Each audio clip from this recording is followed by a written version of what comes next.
Hi viewers, welcome to our channel. ప్రస్తుతం మనతో పాటు సీనియర్ జర్నలిస్ట్ దాము బాలా సార్ ఉన్నారు. వారితో మాట్లాడదాం. నమస్కారం సార్. కేజ్రీవాల్ గారు మరి మొన్నే బెయిల్ మీద బయటకు వచ్చారు కదా. వచ్చిన వెంటనే ఇప్పుడు ఒక డిసిజన్ తీసుకున్నారు. 2 రోజుల్లో నేను రాజీనామా చేస్తాను సీఎం పదవికి. మహారాష్ట్రలో నవంబర్ ఎలక్షన్ జరుగుతున్నాయి కదా, అదే టైంలో ఢిల్లీలో కూడా ఎలక్షన్స్ పెట్టండి అని అంటున్నారు. మరి ఎందుకు ఆయన రిజైన్ చేయాలని ఆలోచన వచ్చింది?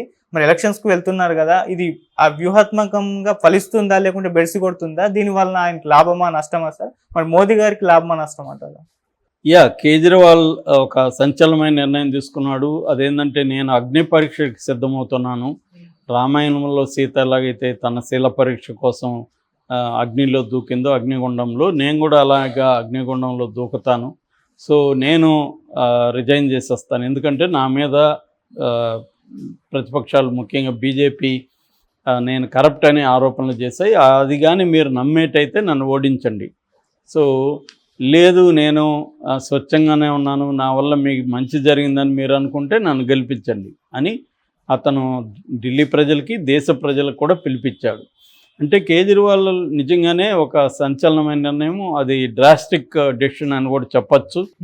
ఎందుకు ఈ నిర్ణయం తీసుకున్నాడు అంటే దీనికి అనేక కారణాలు ఉన్నాయి. ఒకటి, తన మీద వచ్చిన అలిగేషన్స్ని ఎదుర్కోవాలంటే తాను సీఎంగా ఉంటే బీజేపీ వాళ్ళు ఏం ప్రచారం చేస్తారంటే, కేజ్రీవాల్ మీద కేసులు వచ్చినప్పుడు ఆయన మోరల్ రెస్పాన్సిబిలిటీ తీసుకొని రిజైన్ చేయాలి. జైల్లో ఉన్నా కూడా 5.5 నెలలు జైల్లో ఉన్నా కూడా ఆయన సీఎం పదవిని అంటిపెట్టుకొని ఉన్నాడు. అతనికి అధికార దాహం ఉంది, పదవి వ్యామోహం ఉంది. చూడు, అక్కడ వేరే వాళ్ళంతా కూడా రిజైన్ చేశారు. ఫర్ ఎగ్జాంపుల్, హేమంత్ సోరెన్ మీద మేము కేసు పెట్టగానే అతను రిజైన్ చేసేసి వెళ్ళిపోయాడు జైలుకి. సో ఈయన మాత్రం రిజైన్ చేయకుండా జైలు నుంచి కూడా పరిపాలించడానికి ట్రై చేశాడు. రహస్యంగా లీకులు చేయడం ఇవన్నీ చేశాడు. సో అని పదవి వ్యామోహం ఉందనేది ప్రచారం తీసుకొచ్చారు. దాన్ని బ్రేక్ చేయాలనుకుంటే, నాకు పదవి వ్యామోహం లేదు, నాకు ప్రజలకు సేవ చేయడమే ముఖ్యం తప్ప సీఎం పదవి అనేది నాకు పూచిక, అంటే వాళ్ళ పొరక, వాళ్ళది సింబల్ కదా, అలా పూచిక పొలతో సమానం. కాబట్టి మీరు ఇవ్వండి తీర్పు. నాకు వీళ్ళెవరు చెప్పడానికి, నేను అవినీతి చేశానా లేదనేది మీరు తీర్పు ఇవ్వండి. వాళ్ళు చెప్తే వాళ్ళు చెప్పేది ఆరోపణలే. నాకు ఆల్రెడీ సుప్రీంకోర్టు క్లీన్ చిట్ ఇచ్చింది. కాబట్టి మీరు చెప్పండి. అందుకని మీ దగ్గరికి వస్తున్నాను. వీధి తిరుగుతాను, గల్లీ తిరుగుతాను, ఇల్లు తిరుగుతాను. నేను నాకు మీరే వెర్డిక్ట్ ఇవ్వండి అనేది వెళ్ళడం. అందువల్ల ఏమవుతుందంటే, బీజేపీ దగ్గర ఉన్న ఆయుధాన్ని పనిచేయనీయకుండా ఒక ఎత్తుగడ చేయడం. రెండవది, ఇప్పుడు ఒకవేళ ఆయన సీఎంగా ఉన్నా కోర్టు తీర్పు కన్ఫ్యూజింగ్గా చాలామందికి ఉంది ఇప్పటికీ. అదేంటంటే, ఈయన సీఎం ఆఫీస్కి వెళ్ళకూడదు, సెక్రటేరియట్ వెళ్ళకూడదు, ఫైల్స్ మీద సైన్ చేయకూడదు, ఇవన్నీ అంటున్నారు. ఒకవేళ ఆ అర్థం తీసుకొని లెఫ్టినెంట్గా, అక్కడ ఏంటంటే ఢిల్లీలో మిగతా రాష్ట్రాల్లాగా కాదు, అది కంప్లీట్గా రాష్ట్ర అధికారాలు లేవు, కేంద్రం అధికారాలే ప్రధానంగా ఉంటాయి. పోలీసు వ్యవస్థ కావచ్చు, ఈ మధ్య అధికారులకు సంబంధించి కావచ్చు, సెక్యూరిటీ కావచ్చు, ఇటువంటి విషయాల్లో ఢిల్లీలో ల్యాండ్ విషయం కావచ్చు, ఇలాంటి విషయాల్లో కేంద్రానికి అధికారులు ఉంటాయి. కేంద్రం తరపున లెఫ్టినెంట్ గవర్నర్కి అధికారాలు ఉంటాయి. సో ఇప్పుడు రేపొద్దున ఈయన పని చేయనీయకుండా లెఫ్టినెంట్ గవర్నర్ చూసుకుంటారు, అది ఘర్షణ అవుతుంది. ఈయన సరిగా పనిచేయకపోతే ఢిల్లీ ప్రజలకి సంబంధించి అనేక విషయాలు, నిర్ణయాలు తీసుకోకపోతే ప్రజల్లో వ్యతిరేకత వస్తుంది. కాబట్టి మనం ఇంకుండేది 1 ఇయర్ ఎలక్షన్లకి టైము. కాబట్టి ఇప్పుడు రిజైన్ చేసేస్తే బెటర్ అనే రెండవ కారణం. మూడవ కారణం, ఇప్పుడు 3 రాష్ట్రాల్లో ఎన్నికలు జరుగుతున్నాయి: హర్యానా, జమ్మూ కాశ్మీర్, మహారాష్ట్ర. ముఖ్యంగా హర్యానాలో ఆపు పోరాడుతుంది. అక్కడ కాంగ్రెస్ కూడా తనకి ప్రత్యర్థిగా ఉంది.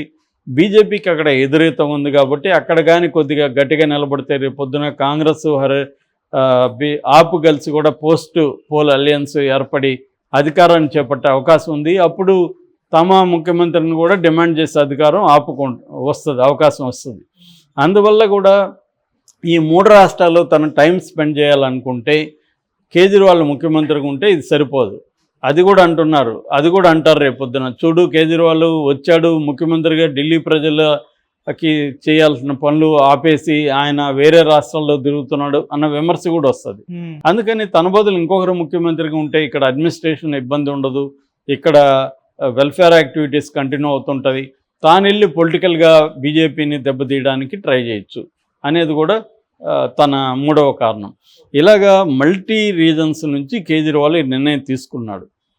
అయితే ఈ నిర్ణయం వల్ల కేజ్రీవాల్కి లాభం ఏంటంటే లాభం వచ్చి ఒకటి బీజేపీ మెథడ్లోనే దెబ్బతీయడం. బీజేపీ ఏంది, హిందుత్వం అనేది ప్రధానమైన అంశం.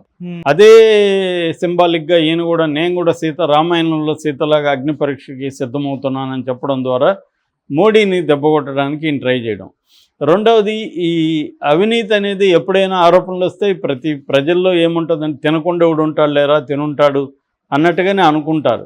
కాబట్టి నేను తినలేదు కాబట్టి నేను ముఖ్యమంత్రిగా రిజైన్ చేస్తున్నాను, నేను జైల్లో ఉన్నప్పుడు ఎందుకు చేయలేదంటే వాళ్ళకి భయపడి మనం చేయకూడదు అని ఆయన ఇతర ముఖ్యమంత్రులు కూడా పిలిపించారు. మీ మీద ఏమైనా కేసులు పెడితే మీరు కూడా రిజైన్ చేయకండి, జైల్లో ఉండి కూడా సీఎంలుగానే ఉండండి అని. అంటే వీళ్ళ ఒత్తిడికి నేను తలగ్గలేదు, నేను భయపడలేదు, బెండ్ అవ్వలేదు అని చెప్పుకోవడం కూడా కేజ్రీవాల్కి అవసరం.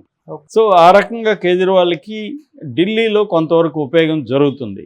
అయితే రిస్క్ ఏంటంటే ప్రధానమైన రిస్కు రేపొద్దున ఓడిపోయాడు, సింపతి రాలేదనుకో, ఈయనకి రావాల్సిన సింపతి వస్తుందని ఈయన ఎక్స్పెక్ట్ చేస్తున్నాడు. సింపతి రాలేదనుకో అప్పుడు నెగిటివ్ అయిపోతుంది, అప్పుడు ఈయనకి రాజకీయ భవిష్యత్తు అనేది కష్టమే, ఏదేమైనా అది రిస్కే. రెండవది, తను పెట్టే ఎవరిని ముఖ్యమంత్రిని పెట్టాలి. ఆల్రెడీ 60 మందికి పైన ముఖ్యమంత్రి పోటీలు ఉన్నారు. ఆల్రెడీ ఈయన ప్రిఫరెన్స్ నితీష్, ఆముంది సౌరభ్ భరద్వాజ్ ఉన్నాడు, కైలాష్ గెహ్లాట్ ఉన్నాడు, గోపాల్ రాయ్ ఉన్నాడు, మనీష్ సిసోడియా ఉన్నాడు, ఇమ్రాన్ హుస్సేన్ ఉన్నారు. వీళ్ళందరూ కూడా ఆల్మోస్ట్ మినిస్టర్లే. వీళ్ళందరూ కూడా పోటీకి ఉన్నారు. ఇప్పుడు వీళ్ళలో ఈయన ప్రిఫరెన్స్ వచ్చి ఆతిష్ అని చెప్తున్నారు. ఆతిష్ని కానీ పెడితే మిగతా వాళ్ళు తిరుగుబాటు చేస్తే ఆ మేరకు ఆపుకి నష్టం అవుతుంది. దాన్ని ప్రత్యర్థులు ఉపయోగించుకుంటారు. ఈయన రేపొద్దున నిజంగానే ఈ కేసు కూడా చేశాడని వీళ్ళు పోయి ఇన్సైడర్లో పోయి బయటికి చెప్తే ప్రాబ్లం అవ్వచ్చు. సో దాన్ని ఎలా డీల్ చేస్తాడనేది చాలా ఇంపార్టెంట్. రెండవది, నవంబర్లో ఎన్నికలు పెట్టమన్నాడు. నవంబర్లో ఎన్నికలు పెట్టాలంటే యాక్చువల్గా అసెంబ్లీని రద్దు చేయడానికి పిలిపేవాలి. అది సాధ్యం కాదు, ఎందుకంటే 60 మంది ఎమ్మెల్యేలు వాళ్ళు ఒప్పుకోవాలి. తర్వాత లెఫ్టినెంట్ గవర్నర్ కూడా దానికి ఆమోద ముద్ర వేయాలి. ఇవన్నీ జరుగుతాయంటే జరిగే పరిస్థితి కనబడలేదు. అందుకని ఆయన ఊరికే పిలిపిస్తున్నాడు నవంబర్లోనే చేయండి అని, కానీ అది జరిగే అవకాశం లేదు. ఇక ఆయనకు మిగతా 3 రాష్ట్రాల రిజల్ట్ని బట్టి రేపొద్దున ఢిల్లీలో కూడా ఆయనకి రిజల్ట్ అనేది ఉంటుంది. హర్యానా ఇదంతా కానీ చిత్తుగా ఓడిపోతే ఢిల్లీలో కూడా ఆ ప్రభావం పడవచ్చు. బీజేపీ ఏమైనా విమర్శిస్తుందంటే కేజ్రీవాల్ కావాలనే డ్రామా ఆడుతున్నాడు, ఆల్రెడీ కోర్టు చెప్పింది ఈయన సీఎంగా ఉండడానికి వీల్లేదని, ఎలాగో ఉండడానికి వీల్లేదు కాబట్టి రిజైన్ చేసేసి సింపతి పొందుదామని ఒక డ్రామా స్టార్ట్ చేశాడని చెప్తున్నారు. అలాగే వాళ్ళ భార్య సునీత కేజ్రీవాల్ని సీఎంగా చేయడానికి ఈ డ్రామా ఆడుతున్నాడు అనేది కూడా బీజేపీ వాళ్ళు విమర్శిస్తూ ఉన్నారు. సో ఈ విమర్శలు కేజ్రీవాల్ మీద ఎలా పనిచేస్తాయనేది చూడాలి. ఎందుకంటే ఢిల్లీ ప్రజలు ఆల్రెడీ మొన్న జరిగిన ఎంపీ ఎలక్షన్లో 7 సీట్లకి 7 సీట్లు కేజ్రీవాల్కి ఓడించారు.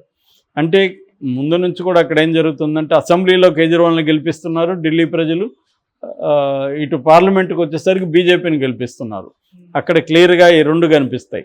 మరి నెక్స్ట్ కూడా ఇదే జరుగుతుందా, కేజ్రీవాల్కి నెక్స్ట్ ఇయర్ జరిగే ఎన్నికల్లో ఫలితం ఎలా ఉంటుంది అనేది చూడాలి. ఏదేమైనా కేజ్రీవాల్ ఒక అసాధారణమైన నిర్ణయాన్ని తీసుకున్నాడని చెప్పచ్చు ఇప్పుడున్న పాలిటిక్స్లో భాగంగా.